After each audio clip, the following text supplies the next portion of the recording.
the computer and not an actual person. All right, so here we go. Quick crash course. This is my standard crash course on AI. So if you've seen it before, act like you haven't seen it before. All right, so basically you have the world and then you have a machine, right? And most people think, okay, this machine is a black box. I give it some input and it gives me an output. So I say, hello, Siri, what time is it? And it's gonna give me an output. It's kind of like magic on the surface. But in actuality, there's a lot going on underneath that black box. There's a lot of algorithms going on, a lot of learning from previous data. There's a lot of planning and how you put your outputs out there and how you respond to what the people are asking, whether it be in a computer vision, whether it be in terms of speech. There's several different applications. So we're gonna take an example. All right, let's say we're trying to determine the difference between a cat and a dog, but we can't see. We're a computer, right? We're a machine. So how do we do that? Well, first of all, let's pick two of the things that determine the differences between the cat and the dog. Let's say one is weight, and let's say the other is length. All right, just for starters, let's say weight and length. So we're gonna plot that weight on the y-axis, and we're gonna plot that length on the x-axis. So we're gonna walk down Gallatin Street, and we're gonna go that way. I think it's a lot more dogs that way. So we're gonna walk down that way, and we're gonna say the first 7 dogs that we see, we're gonna plot it. The weight, the length versus the weight on this graph. And let's use blue dots. So that's what we do. And that's what you have here. Now let's do the same for cats. We're gonna walk the same distance. We gotta have the same sampling set. We gotta look at the same streets that we did for the dogs to keep it apples to apples. And we're gonna plot those in green dots. And it ends up looking like that. All right, so cats are slightly, in the middle. They're definitely lower in weight. So now, how do we determine the difference? So this is our previous data set. How do we determine the difference between cats and dogs in the future if we only had their weight and the length? Well, we would plot a line here that evenly splits the two, and we say everything above that line is probably a dog, everything below that line is probably a cat. Now, a couple things to consider here. This is really just a line. It's really just y equals mx plus b. Remember that from algebra? This is an actual machine learning algorithm. Machine learning, by the way, is another term for AI, specifically when you're dealing with data and computations. So this is an actual AI algorithm. Now, remember, we only went down the street probably for the next 5 blocks. What if we were in New York? Maybe they have bigger dogs in New York. Maybe they have smaller dogs. We don't know. But that would slightly change the predictions. We wouldn't want to train something in New York to recognize animals in Mississippi. So the same thing with COVID. We have different results on COVID. You want to make sure you do an even sample across all different types of people, all different types of subgroups, et cetera, because that helps have a more robust algorithm. But for now, this is as simple as it gets. But what if we have something that looked like that? It's much harder to separate with one line, right? Well, we just get more lines. In the math world, it's just adding more equations, adding more dimensions, adding more parameters. We can honestly say, hey, everything that's in between in that square, that rectangle, is probably a cat. Everything that's outside that is probably a dog. So it gets so complicated to where we can't even write it to where we can see it. So we totally write it in a different way. And we just keep those parameters going all the way down. So A, B, C could be weight, length. It could be the age length. It could be the color of their fur. It could be the size of their ears, et cetera. And we call this a deep network. Or if you ever heard the term neural network or CNN or convolutional neural network, it just gets more and more complicated. So this is an example of a neural network or a deep neural network, which just means lots and lots of parameters. Before we were just using 2 parameters, weight and length. Now, this is actually an algorithm, a neural network that determines if a skin lesion is cancerous or not. So guess how many parameters this type of algorithm uses? Several? Give me a number, guess, take a guess.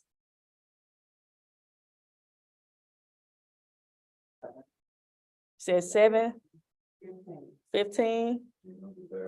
Someone said 300,000. It actually takes 100 million. So that's a lot of math, right? It's a lot of Y equals M plus B. But basically, thanks to cloud computing, we can now compute an algorithm this size in a matter of hours. Whereas before it would take me weeks, especially on my laptop. So if you ever heard about the term of cloud computing, that's the next class coming up. We'll talk about that later, Bean Path Tech Talk. But as far as today, it helps us to do all these computations. So it's as simple as that. This is how AI works. And there's many different branches of AI, and there's many different definitions of AI. And this is even just something that I pulled off of Analytics. That was just a website that had a nice graphic and I thought I would use, but it actually leaves out some of the areas. So there's machine learning, there's neural networks, there's expert systems, there's robotics, there's natural language processing, something called fuzzy logic. So all these are areas of AI and machine learning that you can potentially study and go into, and they can be applied to many different things across the board. Journalism, healthcare, sports. It is quite fascinating if you ask me. There's also computer vision that's not up here. I work a lot in that area too, dealing with like face recognition and things like that. If you ever unlock your phone with your face, that's the area of computer vision. And also what's not up here, which is the most primitive and most emerging, is what we call generative AI. And that is what ChatGPT is. So generative AI was just probably in the last few years has definitely just blown up. It's basically the area of AI where you're taking examples of data that existed and you're creating more and more fake data that looks like that. So you're generating something that's probably hasn't been created before, but it looks really similar to something that is real. And so you can do this in terms of visual aspects, so creating images. Anybody play around with the Lensa app when it came out? Creating all the sexy photos of your face. That went crazy on Instagram back in December. Also, there's ways to generate audio, so auto-tune. If you can imagine being able to sing something and it plays back and it sounds perfect, right? So that's another form of application of generative AI. There's also text generators and code generators. So ChatGPT falls into that area of text generators and language generators, really. Oh, music, I can't forget music generators. That's one of my favorite areas. These are actually all fake faces. So these were created with generative algorithms created by NVIDIA. They make graphics cards. If you're a gamer, you probably heard of them. But they create algorithms that help you create fake faces. Now, the reason behind creating this was to be able to create data to actually help you test your algorithms. So if you're in the area and you train models for a living and you don't always have access to data, like clean data sets. So sometimes we create fake data sets to do a preliminary test on our models before we go out into the real world and test them. However, some people use this technology for bad. You probably have seen some of the deep fake videos, like it looks like the president is talking, but it's really not him. Well, they can do all kinds of things like that. And if it gets into the wrong hands, it can cause a lot of problems. Kind of like lip syncing. Yes, yes. So let's go a little bit deeper. I told you you're gonna learn today. All right, so under generative AI, there's something called foundation models. All right, so these are models that have already been pre-trained with lots and lots of data to help you jumpstart your model training process. So I told you that it can take a very long time to train a model to do something like recognize a skin issue or be able to detect if my face is the right face or not. Well, the foundation models kind of give you a jump start. Specifically under foundation models, there's language models. So we're getting closer to ChatGPT. So a language model is a huge model. That's actually the definition, but what it actually is a huge model that creates a probability that says, okay, if they say this word followed by this word, they probably mean this. And it gives a probability on what's most likely that they're trying to communicate without having to actually talk to that person. Next, we have large language models. So we have GPT 3.5, which is actually the model that's underlying ChatGPT. All right, GPT actually stands for Generative Pre-trained Model, so GPT. Now you can imagine there could be some issues if you're saying, hey, we took the liberty of training as much data as we could in this language model with all these different languages, all these different sentences. We're gonna trust, so OpenAI is the name of the company that did this. We're gonna trust that they have all the data covered. They probably don't, right? So they probably don't have most of the data covered, right? So again, just things to keep in mind. I'm both a technologist and a consumer, so I see both sides. I think it's brilliant technology, but it's like, you know, when you get a prescription, you can't just take the medicine without knowing the risk, right? Mhm. All right, so OpenAI was a company that was founded, I think, 2015, and they have been responsible for creating these large language models or these foundation models that contain languages. They also created recently ChatGPT, which is a tool that sits, it's an interface that sits on top of this GPT 3.5 language model. What that did was it made it much easier for someone like you or me to go and play around with it and access this model without having to actually write any bit of code. And we'll have some demos later. And I don't know if you know recently, but Microsoft put forth, I think it was 1 billion or 2 billion to OpenAI, 2 billion. So they actually contracted this with OpenAI to be able to use the technology that's underlying ChatGPT on their search engine called Bing. Now, when's the last time anybody used Bing? For a long while. I don't know. I didn't know it was still around, actually, but no shame on any Microsoft people in the audience online. I apologize, but think about it. This is an opportunity where Microsoft has taken a big risk here, right? Big risk, big return. And also big risk could lead to big losses.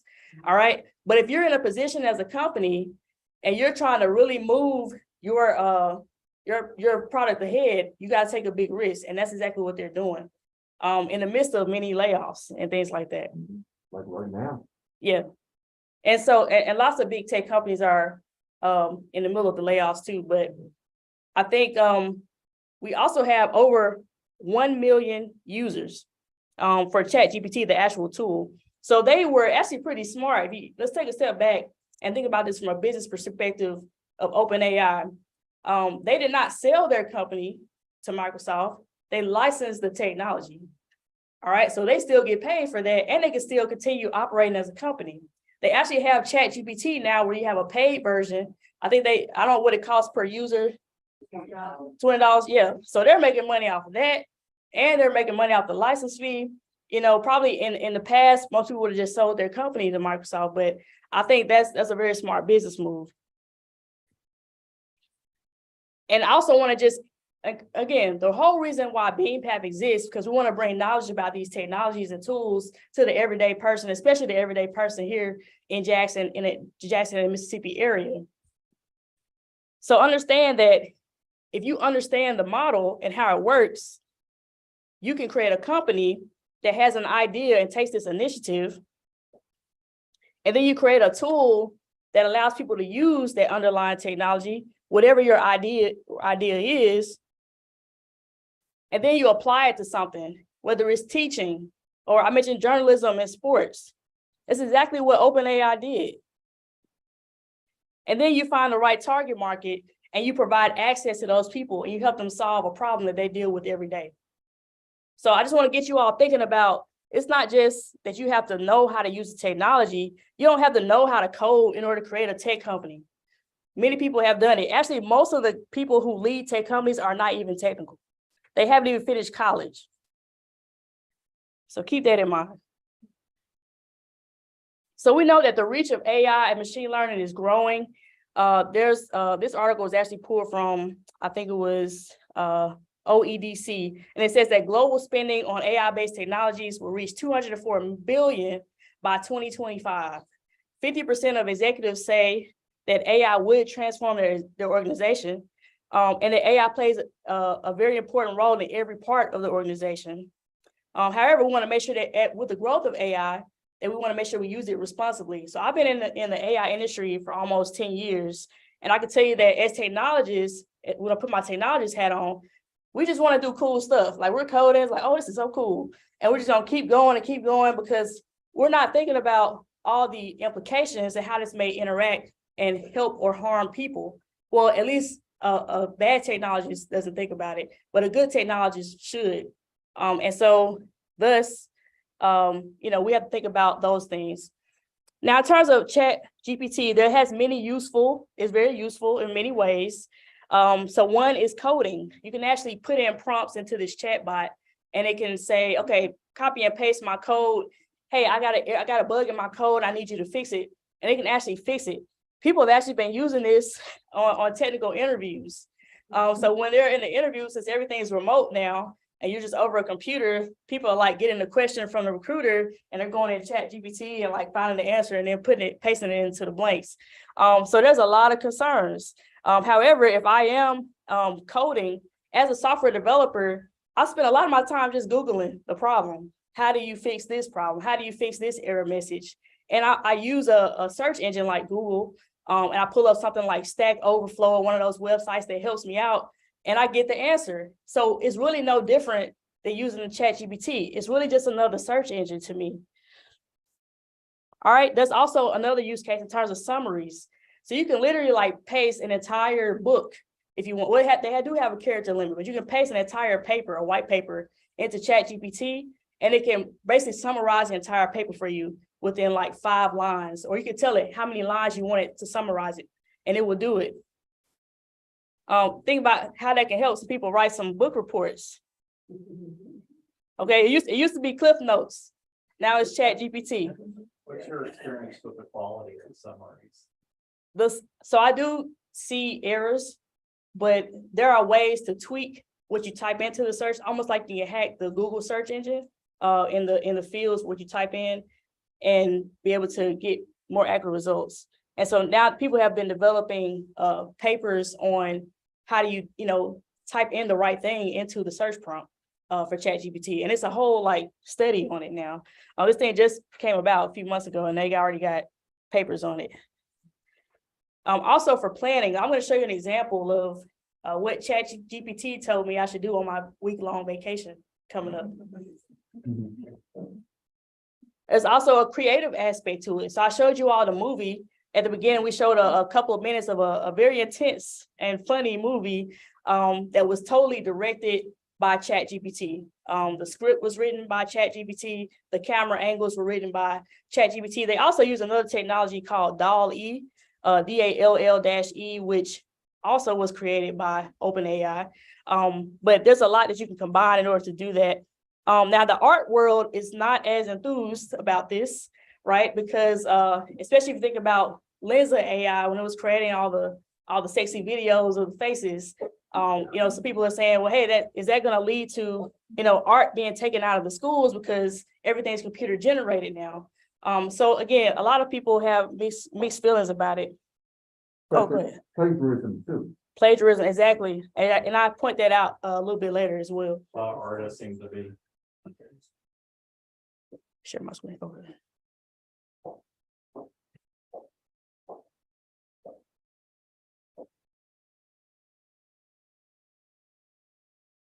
Okay. All right. Also, if you have a writer's block, maybe you say, hey, I want to write a recommendation letter for somebody, and I just don't feel like writing it. I may need some help. Maybe you paste that entire resume and say, hey, write a recommendation letter for this person for me. And it actually returns some pretty good letters. I mean, at least a starting point for you to, get started with editing it, and kind of jumpstart your writer's block. And then also motivation. One thing that a lot of people do is they say, give me some motivational quotes for this week. And it spits out different motivational quotes. So again, remember that the only reason it's able to do these things is because there's a lot of examples of these things already pre-trained in its data set. So if you imagine if you take all the things that people have Googled over the past 10 years, even, all that data is now in ChatGPT. Well, I don't know exactly what they use, but just making an example, all that data is probably in ChatGPT, or at least a subsample of it. And they're taking all of that and being able to create and do all these things because it's seen it before. So yeah, many more things that you can do. All right, so you mentioned it before, there's copyright issues. There's a lot of concern. I think there was a student, an MBA student that passed the Wharton School business exam with a ChatGPT paper that he did not write. He just used ChatGPT and it actually passed the MBA exam. And so possibly a lot of that comes from, again, things that are already on the internet, things that are already in previous data sets. So yeah, there's bound to be some copyright issues in there.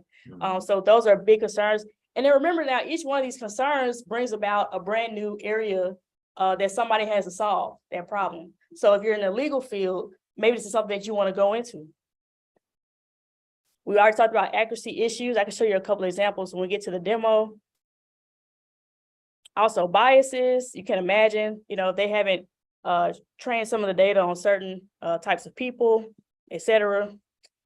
There's no regulations or policy that exists around some of these AI. So remember, technology moves so fast, policy and government, it just takes a while. Well, it takes a while for them anyway, but it also takes a while for them to keep up. And so for the first time, actually, there was a AI Bill of Rights drafted. It was a couple of months ago in the United States Congress. And it's pretty surprising because both sides, it's pretty bipartisan, the concerns for this technology. If you look at some of the House Oversight Committee, the Homeland Security Committee, all of them are concerned. This comes up in just about every congressional hearing that happens. So yes, I watch congressional hearings, but yes, it comes up all the time. So yeah, and I'm sure there are more concerns, but those are the ones that people often pinpoint. So in terms of bias, I do kind of want to dive in deep a little bit into that area because that's actually what I do at Amazon. And so yeah, there's a lot of concerns that date back to 2017, 2018. This was before anyone was even thinking about a lot of this.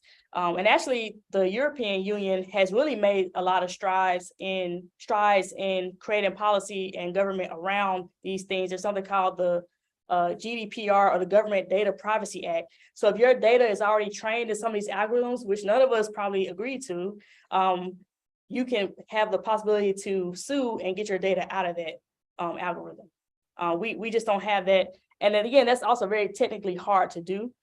So these are some of the concerns and things that are coming up, but there's lots of room for error in terms of biases in this industry. So responsible AI, this is how we define it. It's AI that is innovative, trustworthy, and that respects human rights and democratic values. That's actually how we define it as well at AWS. And speaking of AWS, I do want to just share how we look at responsible AI, because I think it's applicable to any and every company when you think about it. So we think about it in basically 6 different dimensions. So there's privacy and security. So especially if you're like in the healthcare industry or any what we call PII, or personal identifiable information, you want to make sure that is strictly secure. You have backups on top of backups, and making sure that only the people who need access to that data have it, and that the person who owns whose data it belongs to, that they know who has access to that data. And multi-factoring too. Yeah, multi-factoring, your passwords and things like that. So as a company that's developing those sort of things, a lot of us, we have concerns about that. So is data used in accordance with privacy and legal considerations and protected from theft and exposure? There's also, in terms of fairness, we talked about biases before, but are there harmful disparities in system performance across subpopulations? So a lot of times technologists, what they do is they'll look at an accuracy number or an error rate, just one error rate across the entire system. But what you really need to do is you need to look at the system in terms of the subgroups. So divided across genders, divided across regions, divided across different, if you're dealing with language technologies, divided across people with Southern accents versus people who with East Asian accents. Also look at how other things come into play, like maybe the person's educational background. So if you combine some of those, if you think about me, Black, female, from the South, in tech, do I have a higher disparity in error rate versus my counterparts? Also, there's explainability. does the system offer a clear rationale for its decisions? Anybody? Well, I won't make you answer that, but I have been denied for a loan before. And I definitely want to know, hey, what's going on? I thought I was qualified. Can you provide a clear rationale for why I was denied for this loan? A lot of fintech, what they call financial tech industry algorithms are used at banks, and a lot of them cannot explain this. Well, fortunately, in that AI Bill of Rights that I told you all about, there is policy being created around this. There's also robustness. I showed you all a picture of all the fake faces earlier. So what if someone tries to unlock your phone and it's not you, but they have a picture of you and they put it in front of your phone? Does it work? Is that person who built that algorithm really testing against those sort of adversarial attacks? Then there's transparency. So are users able to make informed decisions about the use of the system? So basically, if we have a product and we know that it's faulty in this area or that area, then we should be transparent about that. So we can just go ahead and just make it clear from the jump, hey, don't use this technology for this use case because it doesn't work well. Instead of just trying to make it seem like everything works well across the board. Because I can guarantee you in AI, it never does. And lastly, there's governance. How do you enforce and ensure that these responsible AI practices are being carried out amongst all stakeholders? For example, maybe some of your employees don't need access to your sales data versus other type of data. I also want to touch on the concept of equality versus equity. So a lot of times when we're designing systems, we think, okay, if I'm training this model, I need equal data sets for everybody across the board. Well, sometimes that doesn't help everybody achieve the task at hand. So instead, it really takes a lot of experimentation for us to get an algorithm that works in terms of equity, where all the groups can achieve the data or at least have a good experience with our product. So I'm saying all this because these things are probably not considered in terms of ChatGPT. So again, just knowing that, going up, being transparent, and they even specify this on their website when you're signing up for it. They put all kinds of, it's like 3 disclaimers you got to click through before you actually get to it. So we'll see it in a minute. All right, before we get into the demos, just want to also talk about the different types of applications. Again, we talk people that have worked with kids in here. I know some of you raise your hand. Some of you may be in sales. Some of you may be in recruiting, marketing, or product or project management. This can be a great tool for you. So knowing all the disclaimers, knowing all the reasons why this could fail, there's still some value. And I definitely believe that. But you have to administer and govern yourselves accordingly. All right, let me see how we're doing on time. All right, so let's get into some of the quick, just show y'all really quick some of the examples.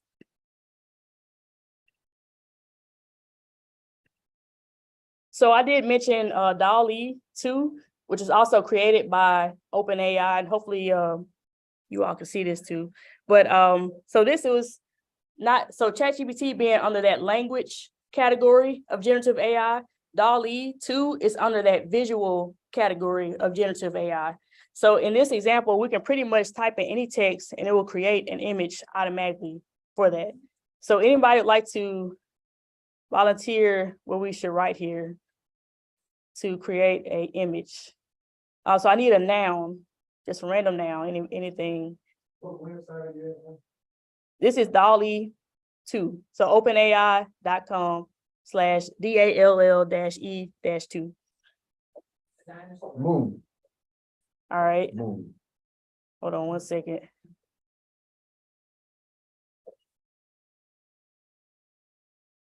Actually, I might have to. Is there a search engine? I think they might have taken it off.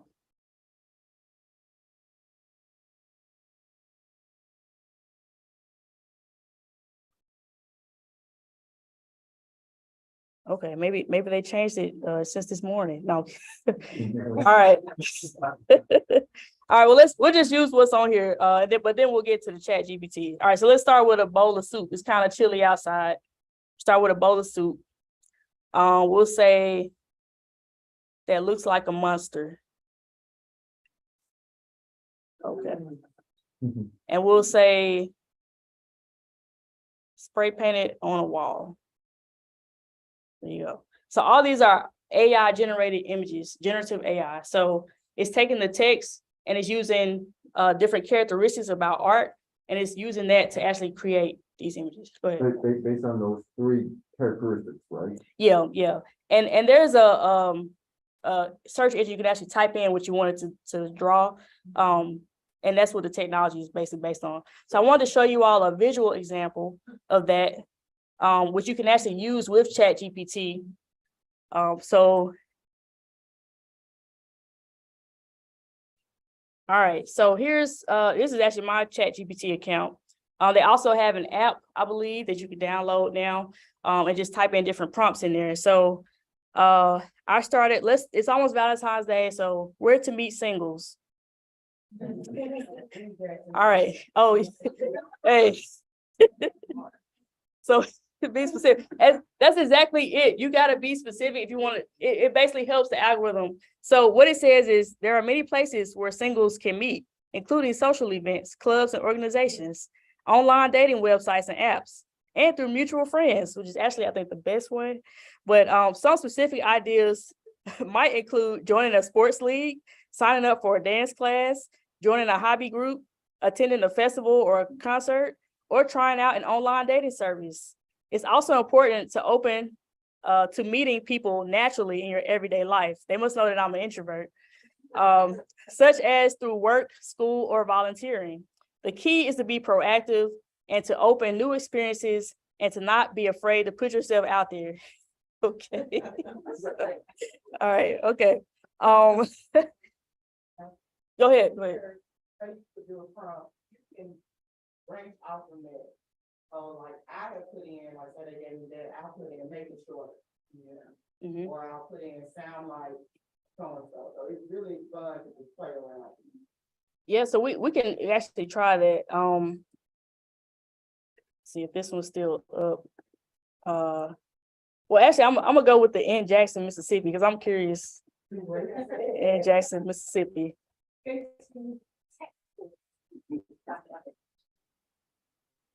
Oh, wow, okay. So this is real time live. It's coming up with different ways that I could meet singles in Jackson, Mississippi. Martin's Lounge, the Bank, the Hideaway. I don't even know. I know about the Hideaway, but social clubs. Yeah, come a little closer now. Sports and fitness classes. Okay. There's a Greek festival in Jackson. I know about the blues festival, the film festival. So yeah, these are actually pretty good ideas, right? It's when's the Greek festival? Let's ask.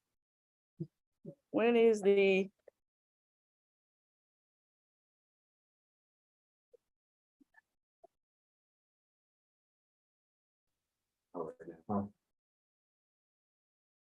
Okay, so this is actually a good response. It says my training data only goes up to 2021. So I don't know when the next one is gonna be.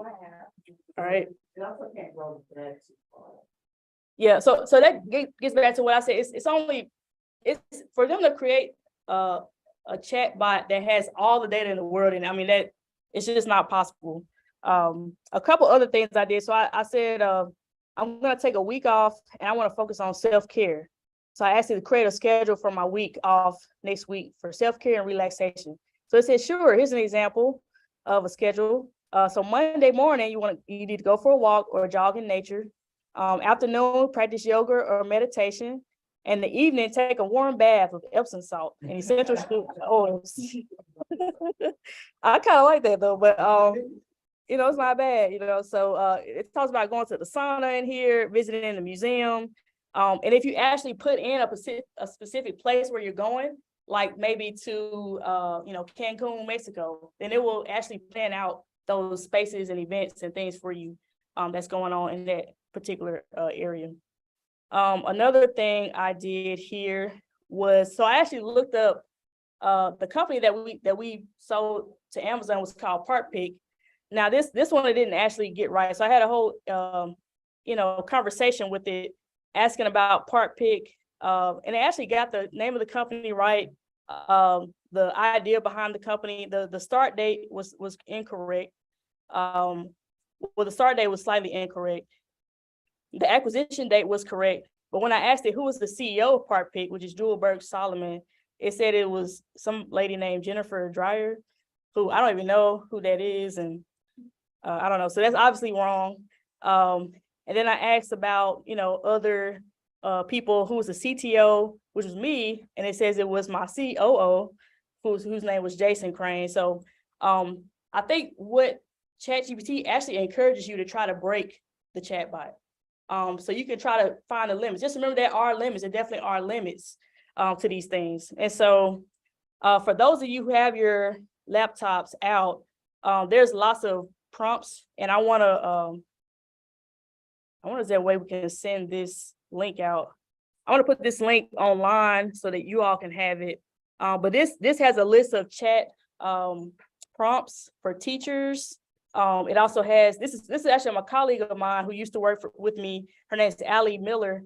And this is her article on LinkedIn that she published about a month ago. It talks about some prompts for salespeople. She actually gets in there pretty good.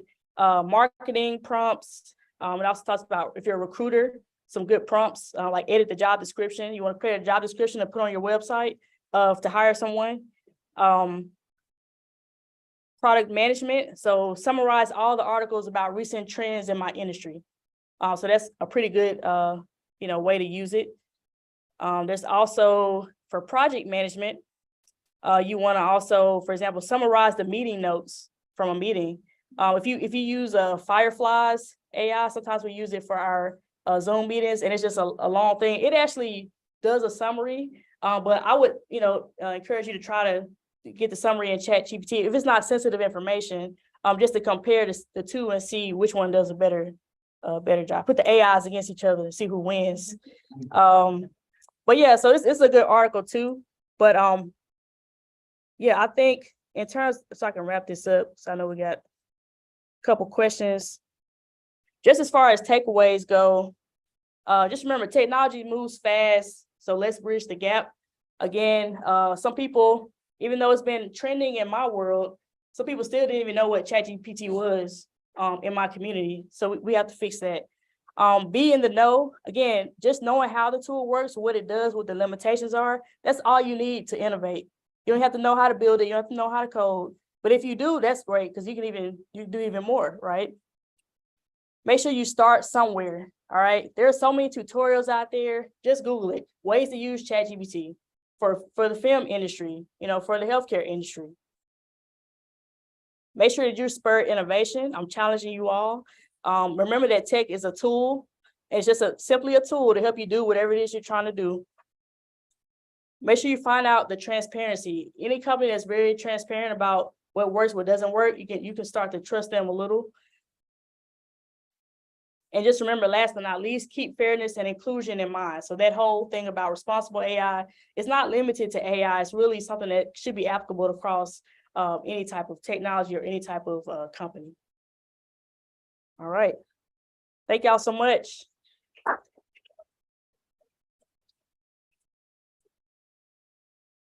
So All we're right. gonna take some questions. I will remind you that this is being streamed, so it'll be available for a while after this, if you want to go back to the presentation. But we have some time now to take some questions for Nashlie, passing our viewers around. Yes. Yeah, go ahead. One, and then we'll do you after that, and then you. My question is, I was talking about ChatGPT, and he was saying that, and I just want to know if it's true. So I put my Google account, probably many people do. I'm wondering if I'm giving permission for AI or ChatGPT to go through my emails and help kind of craft whatever I'm asking it to craft to better understand my voice and do it in that way. Does that happen with AI? I mean, with this particular app? So I do know that in the API, you can allow it access for that. Like if you're on the coding side, I'm not sure. I haven't read the legal description as to if they actually do, they shouldn't be doing that. Okay. But you never know. Like that whole thing that we scroll through and say I agree at the bottom. Right. It's really no telling. But that's where it would be. But I do know that they allow you to just create it like an account login without your Gmail now. So well, is that something that you do like when you're signing up for something like AI, would you suggest not sign up with your Google? I think I know people that are very sensitive about their data and they try to, avoid that at all times. I already know all my stuff is out there. So I contributed to science, but I think, definitely if you have concerns, I wouldn't do it. So we're gonna go here and then back there. I was wondering, have you tried that ChatGPT to write code? I have tried the correcting a very simple code prompt. I code a lot in Python, and so it can catch errors there, like simple errors. I haven't tried anything like very complex, but from what I've seen, it can get pretty complex. So it's like the common software engineer, software developer.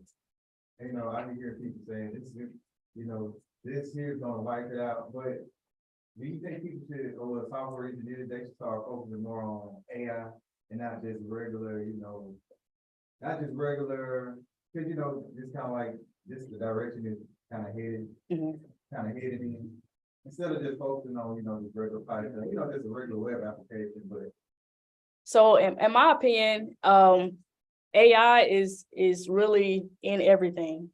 And I think it would benefit any software developer, anybody in STEM to look into it. Even scientists who do environmental data, like they have to learn how to code and use AI packages, like using R. It's like a programming language called R that they use a lot. And so even my friend who's a dentist, she has a dental practice and she's, I think one of her classes, her oral surgeon classes, like they require her to learn how to code and use AI to find patterns in her patient's data so she can, see if there's any recommendations she's missing. So they're already teaching it. And so I just highly recommend you just at least, again, know as much about it as you can. I do think there's still room for all those other fields though. So even under computers, even under computing fields, like computer engineering, AI, analog, digital, those are all still needed. We still have speakers, we still have, network connections. We still need to know about all that. But I guarantee you AI is in there somewhere. All right, I'm gonna pause. We're gonna go. Nashlie, I have a question online. And I know we got a question online. Go ahead. Okay, the question online is from Britt Heron. Bit about some of the ethical considerations with AI, particularly in relation to bias in data. Tenet Guber and others leaving Google due to these concerns. What's the single most achievable step big tech can do to reduce bias in data sets? And what motive do they have to do so, given they have underlying profit motives? That's the one question. Okay, so the question was around ethical considerations with these data sets that are going to these algorithm trainings, and then what responsibility do big companies have and incentive do they have? And this is actually what I do for my full time from day to day on my day to day. We talk to people, everyone, all sorts of stakeholders. Capitol Hill, I'm actually in DC next week. We also talk to congressmen. We talk to people at different tech companies. We talk to startup companies. We talk to large corporations, and we try to encourage them to use these practices that I talked about today in terms of the dimensions of responsible AI. And so when your CEO has to go before Congress and tell about your privacy issues, it kind of incentivizes you to do right, So also when you get in lawsuits about your data privacy, and also with these new regulations that are coming along with the AI Bill of Rights, I think those are great incentives. We also try to incentivize younger companies to already think about these things so that you don't get in that situation later on down the road. So if you start by thinking about how you can avoid these things early on, you're setting yourself up because the regulations are definitely coming. Like we're actively working on those right now. And so again, if you tie it to, and I'll be honest, it was hard to get to this point. 2-3 years ago, people probably put this at the bottom of the list. And there have been, with all the layoffs, especially, a lot of the top tech companies have laid off all their responsible AI teams. And so it's very concerning on one hand, but I think if we continue going the way we're going, people will hold these people accountable, and it will start to really hit their pocketbooks, as we've seen, recently. So that would be my answer there. All right, I'm gonna take one more from the online crew before we go back to the in-person crew. Aaron Vickery, have you seen any use of AI and metaverse and blockchain technologies together? So I've definitely seen the use of, so the question was, have you seen any use of AI in the metaverse and AI in Web3 blockchain technologies together? I've seen them separately. I probably have seen them together. I can't think of any applications, but the metaverse is just a rebranding of the virtual reality worlds. They're just now hosted online where everybody can come together and congregate in a much easier way than we could before. Meta has made that a priority of their whole business shift and adapt to that particular thing. And there's AI all throughout that.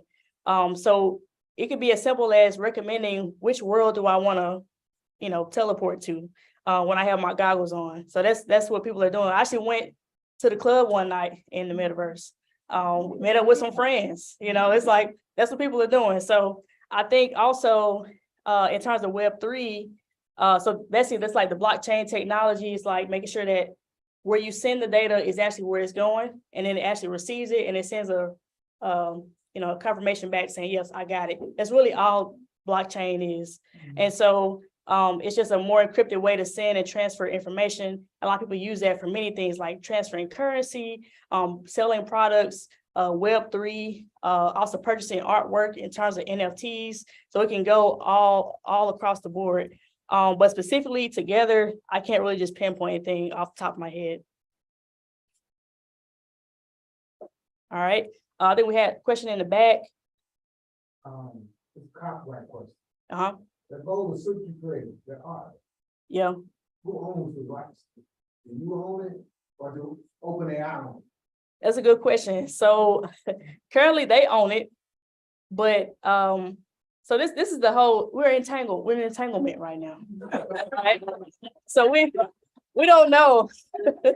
we're definitely using this. I know people are definitely using these images elsewhere, kind of like, I guess you could say it's really no different than what's going on now. I mean, you can download an image off Google and not give the person who created that image rights, but still use it. And if nobody finds out about it, it is what it is. But if you do, maybe you can go after them. Will they actually do that? I don't think so. I think that's the point. So what they're getting out of this is your data, right? And so the more you contribute to them, the stronger and richer they become. So they probably don't care about a picture of a bowl of soup on a wall because of what you're adding to that. Even what you click on, what I clicked on, the thing in the middle, they're getting analytics off of that. Like, okay, people are more likely to click on this thing in the middle, or they're more likely to move towards soup. Or maybe she's a female located in Mississippi and they like soup. They're getting this information and they're selling it to other people. So that's what they benefit off of it. And they have already written the policy. I guarantee they probably have. So that's in the fine print. And I'm not a lawyer, but somebody needs to read that. Somebody needs to read that. So.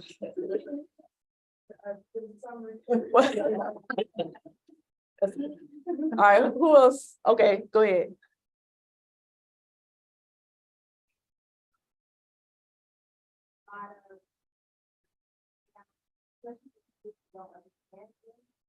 So how do you have any for social connectedness when it comes to the growing size of AI? I know I didn't realize how these things were like marketing and things like nature. Like, how do we have that balance where we're not entirely relying on technology, but we really need to focus?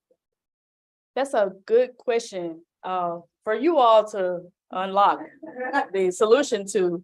But I think I definitely have some concerns, even with the idea that we're going to be meeting up less in person and people are going to be in these virtual worlds more, and even the effect that has on your brain, and then the social. We saw what the pandemic did to our kids who weren't able to go to school and be around other people, right? And the way they had to adapt and learn, it definitely has an effect. And there are definitely people who are studying that. I know that there are still some concerns, that's the best I can tell you right now, but I don't think there's really a solution. But I will say, I think people were probably just as concerned when the first video game systems came out. Maybe I would imagine, parents were probably concerned that their kids were spending hours playing video games instead of doing something else or playing outside. So it's probably a similar type of dynamic.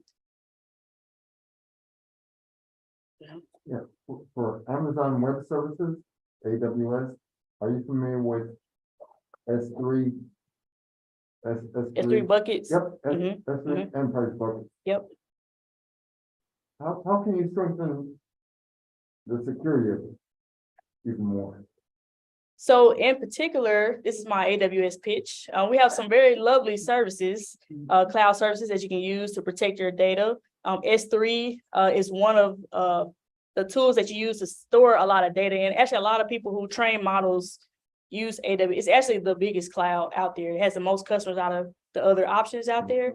And so we make, of course, AWS makes that a priority. There are other services that connect to S3 that you can use, depending on what your application is. It depends on what type of data it is.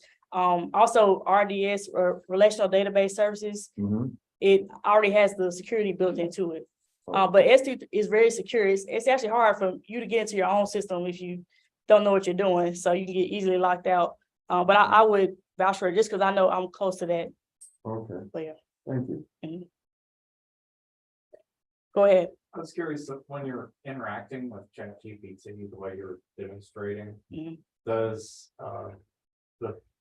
the things that you're putting in, does that go back into training ChatGPT? Or are they doing sort of incremental training? Absolutely. And you can even tell it, hey, this is incorrect. And it will say, okay, I think I actually did that in one of my prompts, and it says, okay, and it didn't really ask me what was the correct answer. Maybe they're still working on that, but that's what we call reinforcement learning and machine learning and AI. So you really, they're making a prediction that they think is correct, but until the end user actually confirms that that is what it is actually supposed to be, or somebody goes back and checks, they really don't know. So they have to have that, and that goes back to the algorithm. And that's typically how we better our algorithm. So all these algorithms and products that are out there, it's an iterative process. You continuously train, you continuously release more models, they get more and more data to help you. However, the tricky part is just because I improved in one area doesn't mean I improved in another area. So with AI, sometimes with the neural networks I showed you, sometimes you're not sure exactly what the model is learning. You just think you know, which makes explainability kind of hard sometimes. But just because you increase accuracy or decrease the error rate in one group, you should always go back and check all those other groups and make sure that you at least understand how those other error rates went up or went down. What if you get the wrong information and then, like in the chat, and you tell it the correct information, but it's not correct? What would it do? That's my mama, y'all, in case we look alike. But yeah, so that's the thing. You can give it the right information, give it the wrong information, it can do the same to us. And we really don't know. Unless you work there, unless you are part of some program. A lot of times they have focus groups to help them figure out, how is this actually performing? And a really good AI product has that feedback built into it automatically. Like, you ever notice when you're watching Netflix and some new thing pops up and you watch it and it says, did you like this or not? So that's automatic feedback that goes back into the reinforcement learning so they can adapt their algorithms.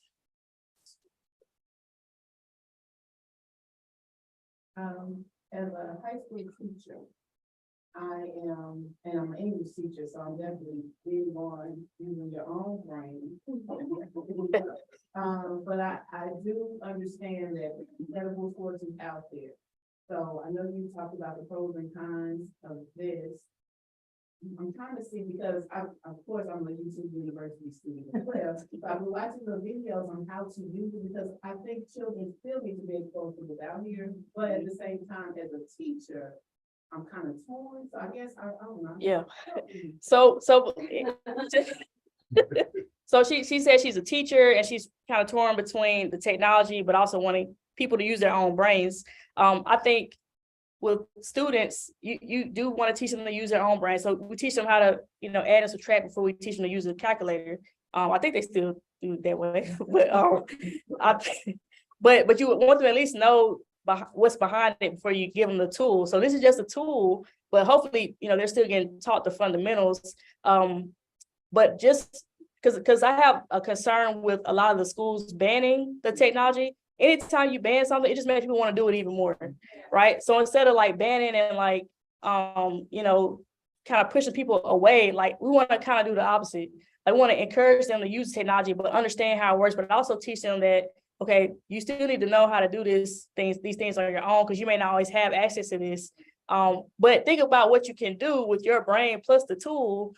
And that's, we have some kids that are, we have an AI program here, and they're like taking these tools and understanding these things in ways that I would have never thought, solutions I never would have thought of. So they go hand in hand. So that's what I encourage people to do.